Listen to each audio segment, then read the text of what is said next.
In the opulent shadows of a sprawling mansion overlooking the San Francisco Bay, where the fog rolled in like whispered secrets, lived Alexander Harrington, a self-made millionaire whose fortune was built on silicon dreams and stock market conquests. At 62, with silver hair and eyes sharpened by years of boardroom battles, Alex had everything money could buy, except trust.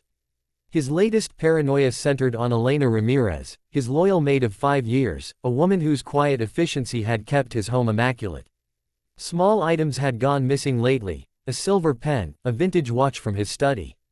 Alex, haunted by betrayals in his past, from a scheming ex-wife to disloyal business partners, decided to test her.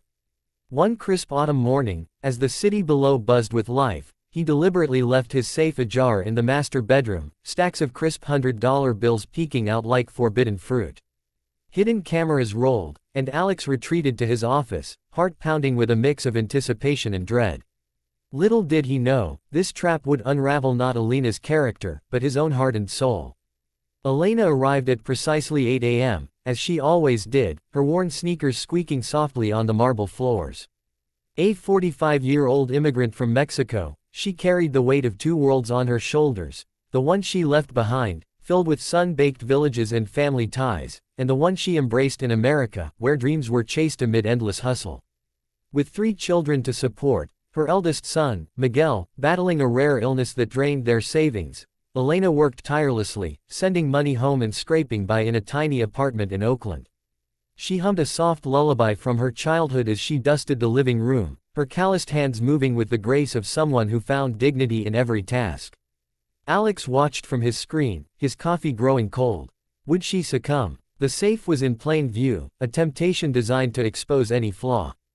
As Elena entered the bedroom, her eyes widened at the sight of the open safe. The money inside, easily $50,000, gleamed under the chandelier's light. She froze, her dust cloth dangling from her hand. Alex leaned forward, expecting the worst. But instead of reaching in, Elena stepped back, her face paling. She glanced around, as if sensing invisible eyes, then approached cautiously. Her fingers trembled as she gently pushed the door shut, the click of the lock echoing like a verdict. Alex's brow furrowed. This wasn't the reaction he anticipated. She didn't stop there. From her apron pocket, she pulled out a small notepad and scribbled something, tearing off the page and slipping it under the safe's edge. Then, with a sigh that seemed to carry the burdens of a lifetime, she resumed cleaning, polishing the dresser with extra care.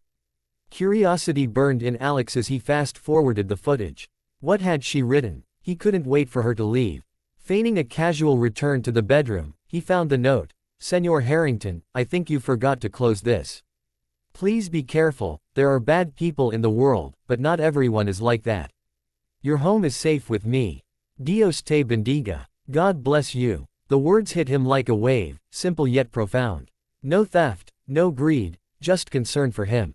But why? Alex's mind raced. He reviewed the cameras again, noticing details he'd overlooked. Elena's weary posture, the way she paused to massage her temples, the faint worry lines etched deeper than before. Guilt gnawed at him. How could he have doubted her? That evening, as the sun dipped below the Golden Gate Bridge, painting the sky in hues of orange and pink, Alex decided to confront her, not with accusation, but with questions. The next day, Elena arrived to find Alex waiting in the kitchen, a rare occurrence. He offered her coffee, his voice uncharacteristically soft. "Elena, please sit. I need to talk to you." She hesitated, her dark eyes flickering with unease, but complied. Over steaming mugs, Alex confessed about the trap, the missing items which he later realized were misplaced by his own forgetfulness and the note that had pierced his cynicism. Elena listened quietly, her hands folded in her lap. When he finished, tears welled in her eyes, not from anger, but from a deeper well of emotion. "Senor, I understand. Life has hurt you. But I could never take what isn't mine. My abuela taught me that kindness is the only wealth that multiplies." As they talked, Elena opened up about her life. Miguel's treatments were costing more than she could afford. The latest bill had arrived, a staggering $10,000 for experimental therapy that could save his life. She worked extra jobs, cleaning offices at night, babysitting on weekends, but it wasn't enough. Alex's heart ached. Here was a woman who, faced with temptation, chose integrity. An unexpected turn unfolded in his mind. Perhaps the real thief was his own isolation, stealing away his capacity for connection. He remembered his own humble beginnings, orphaned young and clawing his way up from nothing, vowing never to let vulnerability in again. But Alina's story mirrored his past struggles, reminding him of the humanity he'd buried under layers of wealth. Moved by her selflessness, Alex felt a profound realization dawn. Wealth wasn't in bank accounts but in the bonds we forge. That afternoon, he made a call to his lawyer, setting in motion a plan. But first, he invited Alina's family over for dinner, a gesture foreign to his solitary life. The mansion, usually echoing with emptiness, filled with laughter as Miguel, a bright-eyed 12-year-old despite his frailty, marveled at the view. Alina's daughters, Sofia and Lucia, chattered about school, their innocence a balm to Alex's jaded spirit. During the meal, Alex shared stories of his youth, vulnerability cracking his facade. Elena watched, her smile warm, sensing the shift in him. The emotional climax came after dessert, as the family prepared to leave. Alex pulled Elena aside. "You've shown me what true richness is," he said, voice thick with emotion. In an act of profound generosity, he handed her a check, not from the safe's contents, but from his heart, for $50,000, enough to cover Miguel's treatments and more. "This isn't charity, it's gratitude. You've reminded me that kindness isn't weakness, it's strength." Elena gasped, tears streaming down her face. She hugged him fiercely, whispering, "Thank you, Señor. But remember, the greatest gift is opening your heart." Alex, for the first time in decades, felt tears of his own, not from loss, but from the overwhelming power of humanity's light piercing his darkness.